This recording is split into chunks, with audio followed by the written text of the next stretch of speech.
bonsoir. Bonsoir. On sort d'une conférence de Attaque. Moi, je voudrais te demander de t'exprimer. Tu es enseignante-chercheur. Tu es d'ailleurs en France en contact avec droit au logement. Parce qu'au Japon, comme en France, tu travailles sur les sans-logement, les sans-papiers, les sans-voix.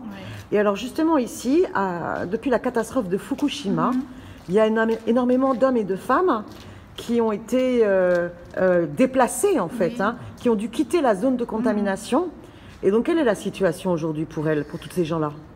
Aujourd'hui, d'abord le gouvernement veut dire que maintenant Fukushima a été décontaminé. Donc tout le monde peut rentrer à Fukushima.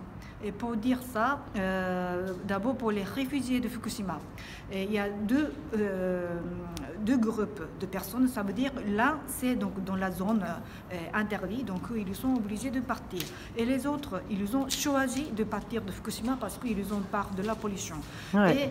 Et d'abord le gouvernement, ils ont diminué la zone. Et ils ont dit que maintenant on peut rentrer. Et pour les autres qui ont parti volontairement, eux, ils ne peuvent plus toucher allocation de logement.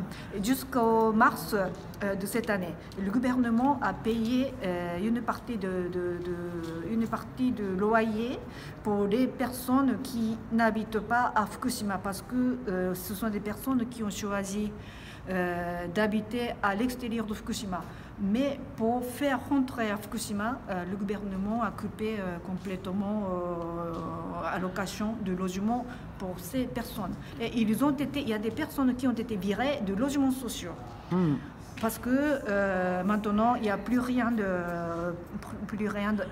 pour ces donc personnes. Non seulement on met 16 milliards dans les Jeux Olympiques, mais en plus les personnes qui ont été expulsées, eh bien, elles n'ont plus d'aide. Voilà aussi un scandale qu'il y a derrière ces Jeux Olympiques de 2020.